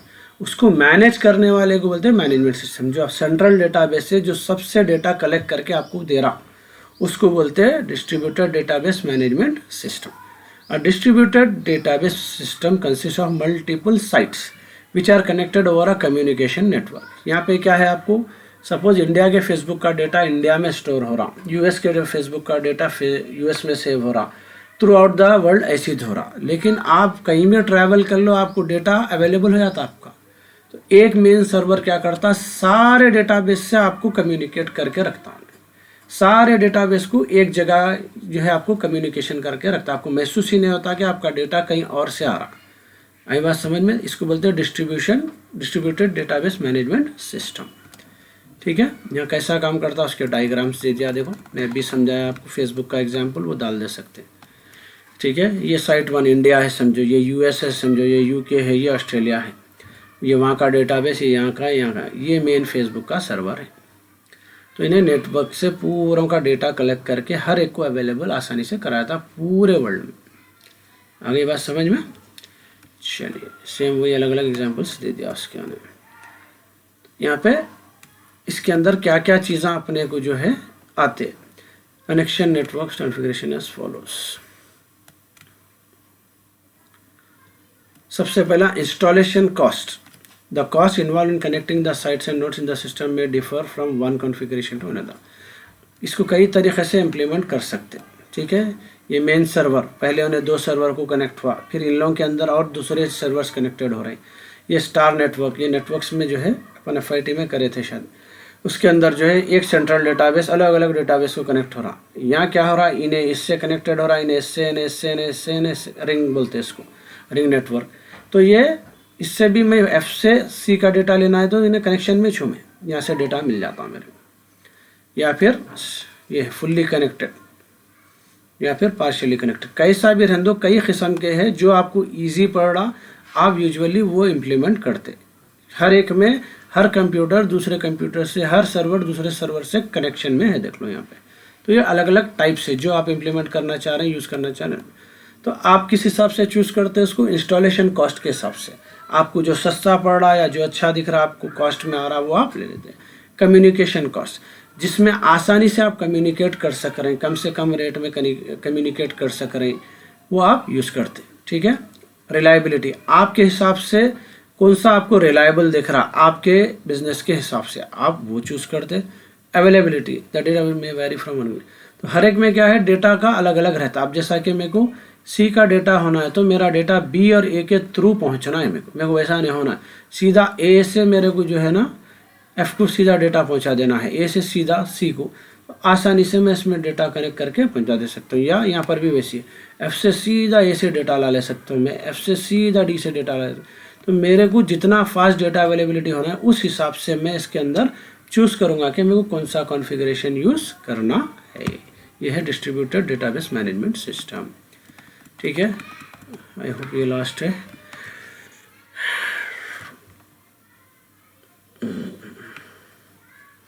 Advantages and disadvantages of distributed database management system. अभी देखिए अपन डिस्ट्रीब्यूटेड डेटाबेस मैनेजमेंट सिस्टम काम कैसा करता, इसके फायदे क्या क्या। In DDMS the data is distributed among multiple sites and allocated according to the demand and requirements.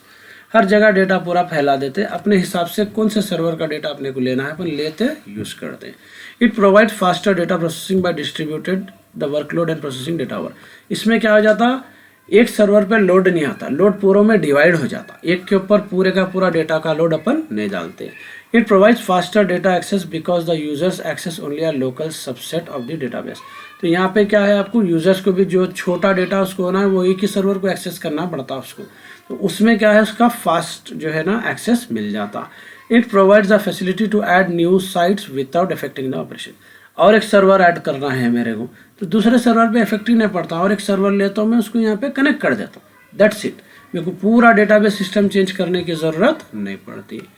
ठीक है, उसके कुछ डिसएडवांटेजेस भी है। Complexity of management and control, तो ये क्या है, दिखने में इजी दिख रहा, अब मेरे को जब डेटा लाना है तो मेरे को कौन सा सर्वर चूज करना, उसमें से कौन सा डेटा लेना, फिर पूरे डेटा को एक जगह मर्ज करना, ये क्या है बहुत कॉम्प्लेक्स हो जाता। इसमें क्या है प्रोग्रामिंग वगैरह हाई लगती, बहुत हाई स्केल रहती, यानी हाई कॉम्प्लेक्सिटी की प्रोग्रामिंग यूज़ करना पड़ता, मैनेज करना आसान नहीं है। टेक्नोलॉजिकल डिफ़िकल्टी, तो टेक्नोलॉजी वाइज भी काफ़ी मुश्किलों से गुजरना पड़ता, ट्रांजैक्शन देखना पड़ता। मैं क्या बोला था इससे पहले एग्जांपल में, एक सर्वर भी अगर आपका डेटा प्रॉपर नहीं दिया तो सारे सर्वर का जो डेटा लाया वेस्ट हो जाता। तो ट्रांजैक्शन सही मैनेज करना, डेटा इंटीग्रिटी रखना, यानी डेटा कौन सा किसको होना वही डेटा सप्लाई करना, तो integrity. Concurrency control, repeated data नहीं आना, रिपीटेड डेटा आया तो आपको क्या हो जाता, नेटवर्क ब्लॉक हो जाता। सिक्योरिटी अच्छी मेंटेन करना, पूरों का बैकअप टाइम पे लेना, डेटा रिकवरी के ऑप्शंस मेंटेन करना and all. Increase storage and infrastructure requirements, मसला क्या हो जाता है अपने को, जब हर अलग अलग कंट्री में एक एक सर्वर मेंटेन कर रहे हैं अपन, तो वहाँ पे अपना काम बहुत ज़्यादा बढ़ जाता। ठीक है, क्योंकि जब एक सर्वर बनाएंगे वो एक सर्वर की जगह पूरी एक कंपनी बनाना पड़ता आपको मेंटेन करने के लिए, समझे। तो वहाँ पे जो है आपको खर्चा बढ़ जाता, स्टोरेज स्पेस बढ़ जाती, इंफ्रास्ट्रक्चर ज़्यादा होना पड़ता, बिल्डिंग, मशीनरी, इंटरनेट सर्विसेज, लोग, ये सारी चीज़ें फिर आप हर जगह पे रखना पड़ता। Lack of standards at database level, there exist no particular standard communication protocol. यहाँ पे क्या है स्टैंडर्ड्स का भी इशू हो जाता, ये छोड़ दो, उसकी ज़रूरत नहीं है। सिक्योरिटी इशूज़, क्योंकि हो सकता मैं सोमालिया के एरिया में एक फेसबुक का सर्वर रख दिया तो वहाँ पे कभी भी सिक्योरिटी इशू आ सकता, कोई हैक कर सकता, कोई ब्लास्ट कर सकता, कुछ भी कर सकता। आगे बात समझ में। इंक्रीजिंग ट्रेनिंग कॉस्ट, बस 5 पॉइंट्स बना के लिख दो उसके। चलिए नेक्स्ट है और लास्ट है ये। चलिए, structure of client server system and it's advantage. ये क्लाइंट सर्वर क्या है, इसको खाली मोटा मोटा समझ लो, पूरा आंसर आप खुद बना के लिख दे सकते हैं इसका। क्लाइंट सर्वर क्या है अपना जो कंप्यूटर है वो होता क्लाइंट, और जो यूनिवर्सिटी का जो कंप्यूटर है वो होता सर्वर। ठीक है, आप गूगल आपके फ़ोन में यूज़ करते, आपके फ़ोन में कुछ भी नहीं है, आप क्लाइंट है, आप रिक्वेस्ट डालते कि मेरे को ये सर्च करके लाओ, वो गूगल के पास जाता, गूगल के पास जो कंप्यूटर रहता वो रहता सर्वर, वो आपकी रिक्वेस्ट के लिए हमेशा वेटिंग में रहता। आप जैसा टाइप करें रिक्वेस्ट उसको मिलती, उन्हें जाके उसके जितने सर्वर्स है उसमें से चीज़ें ढूंढता, विद इन मिली सेकेंड्स आपके फ़ोन में आपको रिस्पॉन्स दे देता। इसको बोलते हैं क्लाइंट सर्वर। आई बात समझ में? आप रोल नंबर एंटर करते, वो जाता यूनिवर्सिटी के सर्वर के पास, उन्हें लेता, उसके डिस्ट्रीब्यूटेड सर्वर से पूरा डेटा लेता, प्रॉपर फॉर्मेट में डालता, आपको कंप्यूटर को रिटर्न कर देता। तो ये है क्लाइंट और सर्वर का स्ट्रक्चर। आगे बात समझ में? Client server architecture is simple architecture that provides a well defined way for the client and server to interact with each other. एक दूसरे से क्या करते? इंटरैक्ट करते। In this architecture clients are the system that can request the service. अपन क्या करते हैं? सर्विस रिक्वेस्ट करते हैं, गूगल ये ढूंढ के लाओ। ठीक है, the server whereas servers are the system that respond to the client by providing request service. जो भी आप रिक्वेस्ट करें, आपकी सर्विस को जो भी रेस्पॉन्स देता, ठीक है, वो होता आपका सर्वर। एग्जाम्पल दे दिया, आप यूनिवर्सिटी का डालो, गूगल का डालो, जो डालो। इसमें दो मेथड से चलता है। Two there client server two tier है, ये देर नहीं आना, two tier client server architecture, three tier client server architecture आता है। ठीक है, यहाँ एग्जाम्पल दे दिया, देखो ये आप डाल दे सकते हैं। एक सर्वर है, कई क्लाइंट्स, एक यूनिवर्सिटी का सर्वर है और लाखों लोग लॉगिन करते हैं उसको, लाखों लोग रिक्वेस्ट करते हैं। ओके, ये आपका क्लाइंट सर्वर। एडवांटेजेस क्या है इसके अंदर? It helps in developing customise platform for specific application. आप जैसा चाहे जो है एप्लीकेशन के हिसाब से वो कर सकते हैं। आप, मैं फ़ोन से भी रिजल्ट देख सकता हूँ, मैं लैपटॉप से भी देख सकता हूँ, मैं टैब से भी देख सकता हूँ, मैं डेस्कटॉप से भी देख सकता हूँ। सब में अलग अलग टाइप के एप्लीकेशन है। मैं आईफोन से भी देख सकता हूँ, मैं एंड्रॉयड से भी देख सकता हूँ। डेटाबेस को उससे मतलब नहीं रहता। तो डेटाबेस क्लाइंट और सर्वर का मसला रखे तो क्या होता, क्लाइंट कोई भी रहने दो, कोसा भी रहने दो, जो है ना अपने अपने हिसाब से वो लोग अपने एप्लीकेशन डिज़ाइन कर लेते, सर्वर सब कुछ सर्व करता। इसको बोलते हैं it helps in developing customise platform. Customise यानी अपने हिसाब से प्लेटफॉर्म बना लो, कोई भी एप्लीकेशन बना लो, सर्वर सबको सर्व करता। It is highly flexible and scalable. तो इसके अंदर क्या है, आपको फ्लेक्सिबल है, चेंजेस कभी भी ला सकते हैं आप। जैसा मैं बोला आपको, कितना भी नया वर्जन आने दो, पुराना वर्जन आने दो एप्लीकेशन का, उन्हें सर्वर से डेटा लेके आता। स्केलेबल बोलते हैं उसको, कितना भी चाहे बड़ा कर सकते। It is easy to backup the data stored on server, also the data case be recovered efficiently in they if there is any failure occurs.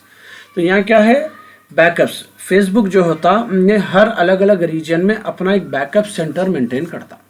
दुनिया के अलग अलग रीजन्स चूज करे हुआ है उन्हें, जहाँ पे ज़्यादातर नेचुरल डिज़ास्टर्स के यानी कम से कम होने के चांसेस जहाँ रहते, फ्लड नहीं आता ज़्यादा, जहाँ अर्थक्वेक नहीं होता, ऐसे जगहों पे उन्हें डेटाबेस का अपना जो है बैकअप मेंटेन करता।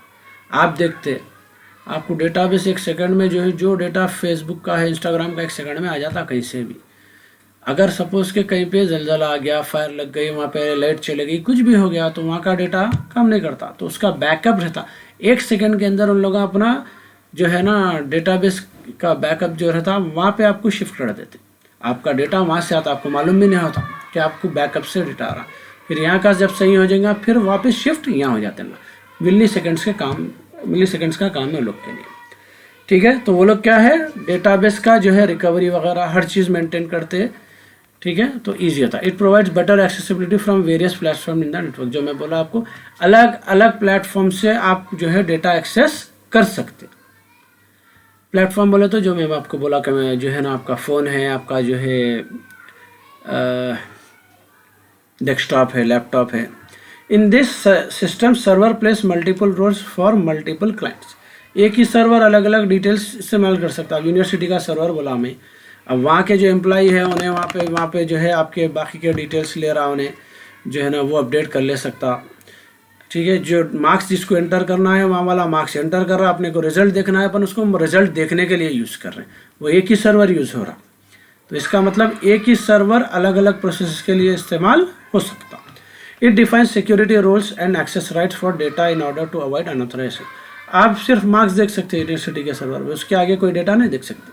तो डेटाबेस सर्वर जो मेंटेन करते हैं पूरा सिक्योरिटी इश्यूज के हिसाब से किसको क्या राइट देना है, कौन क्या डेटा देख सकता, उस अथॉरिटी के साथ ही सर्वर मेंटेन करते हैं। सो इसी के साथ में अपना RDBMS जो है जितने इम्पोर्टेंट मेरे को समझ में आया मैं इसमें एक्सप्लेन कर दिया। All the best. ठीक है, थोड़ा सा टेक्निकल है और अच्छी तरीके से पढ़ो, अपने एग्जाम्पल्स खुद के ऐड करो, उसके अंदर आंसर्स को जितना बड़ा हो सकता बड़ा करके लिखो। ठीक है, एग्जाम्पल्स याद करो। All the best, thank you very much.